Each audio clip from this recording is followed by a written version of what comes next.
મિત્રો અમારે એક કાકા છે, કિશોર કાકા. તો મારા એકને નહીં, ઘણાયના કાકા છે. આ બધું એ લોકો કહે ને આપણે પબ્લિક પ્રોપર્ટી પબ્લિક પ્રોપર્ટી જેવું છે. અમારો બેનો સ્વભાવ આંતરિક નહીં પણ બાહ્ય સ્વભાવ, બાહ્ય પ્રકૃતિ બેની મળતી આવે. ઘણી વખત નવરા હોય, મળતી એટલે આવે કે એનું ઘરમાં હાલતું નથી ને મારું હાલતું નથી, એ રીતે બે અમે હરખા. તો ઘણી વખત નવરા હોય તો મને ફોન કરે અને કેટલા ટાઈમથી અમે આ બધું અગમ નિગમની સરસાવ કરીએ અને કાંઈક નિર્ણય ઉપર આવી, વળી પાછું બીજે દી ત્યાંથી શરૂ થાય. એમ કરતાં કરતાં અમે બહુ મોટી અવસ્થાઓ પ્રાપ્ત કરી લીધી છે બે. આમ તો એ બિચારા હાથ ચોપડી ભણેલા, એટલે ઘણી વખત અમુક જે પદાર્થની વાત આવે ને ન્યાય પાછા પડી જાય. હમણાં ક્યાંકથી એને વોટ્સઅપમાંથી ઉડતું ઉડતું કાંઈક આવ્યું. ઓલું નથી કહેતા કે પ્રેમ પદાર્થ હે જગમાહી સર્વજન ઉચ્ચ પાવત નહીં, બધા એને પામી ન શકે. તો પદાર્થની વાતમાં પાછા પડે થોડાક. એટલે મને ફોન કર્યો, મને કે આ અણુ પરમાણુ એના વિશાળો કંઈ ગતાગમ નથી પડતી. મેં એને સમજાવ્યું, સારી રીતે સમજાવ્યું કે ભાઈ એ પાયાના પથ્થર કહેવાય, પાયાના પથ્થર. એનાથી આખો આ બધી જે આપણે દેખાય છે બધું એમાંથી બને, અણુ અને પરમાણુથી. એની અંદર મેં કીધું ઇલેક્ટ્રોન હોય, પ્રોટોન હોય, ન્યુટ્રોન હોય. જે સમાજની અંદર બધું જે રીતનું હોય એવું પદાર્થની અંદર ને માલિકોર આવું જ હોય. અલગ અલગ પ્રકૃતિ, અલગ અલગ એના સ્વભાવ હોય.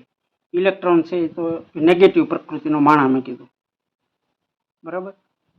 પ્રોટોન છે તો એ થોડીક પોઝિટિવ પ્રકૃતિનો માણા, અને ન્યુટ્રોન છે તો એને કાંઈ પડી ન હોય. એ ઓટે આપણા અમુક માણસોનો બેઠા હોય, લાંબા થઈને બેઠા હોય, બસ એ જોયા કરે.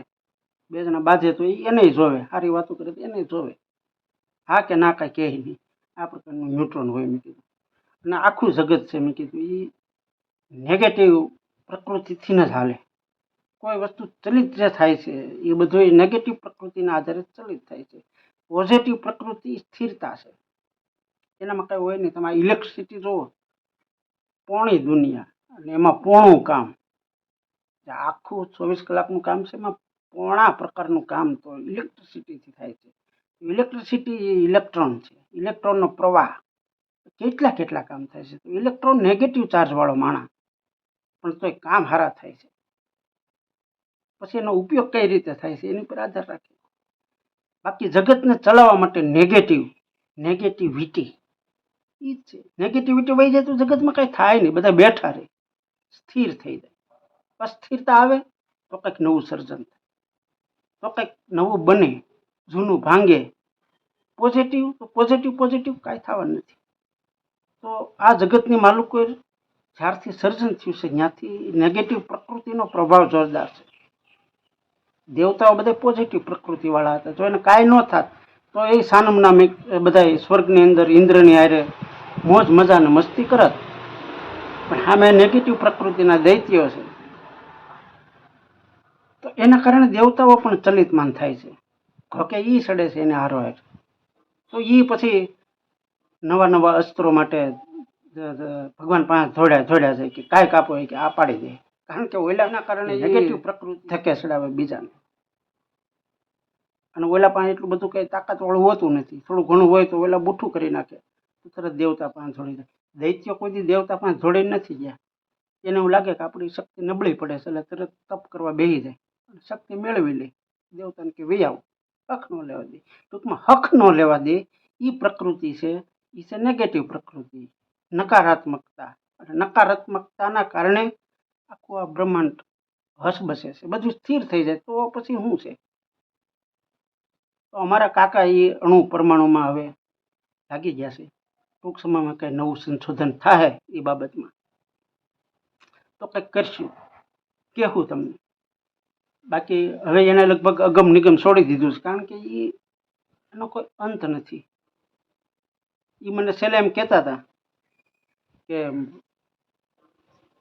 આનો કોઈ અંત નથી. એમ મેં કીધું એમ હશે. હા, અમારે તો શું છે, સમય કાઢવાની વાત છે. ઘરમાં હાલે નહીં માણસ, તો એ બધું શું કરે બિચારો? કંઈક નવું સંશોધન કરે.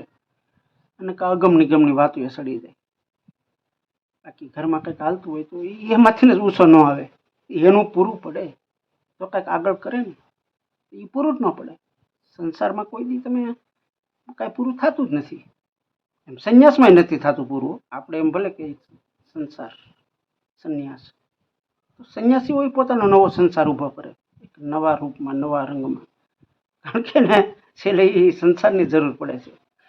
ખાવા પીવાની આઈટમ ટૂંકમાં એને નિર્ભર રહેવું પડે છે કહેવાનો અર્થ એ. એકાબીજા ઉપર નિર્ભર છે. જો બધા સંન્યાસી થઈ જાય, બધા જગત હાલે નહીં, એક સ્થિરતા આવી જાય, જડતા આવી જાય. અને જડતા છે એ હંમેશા એ કહેવાય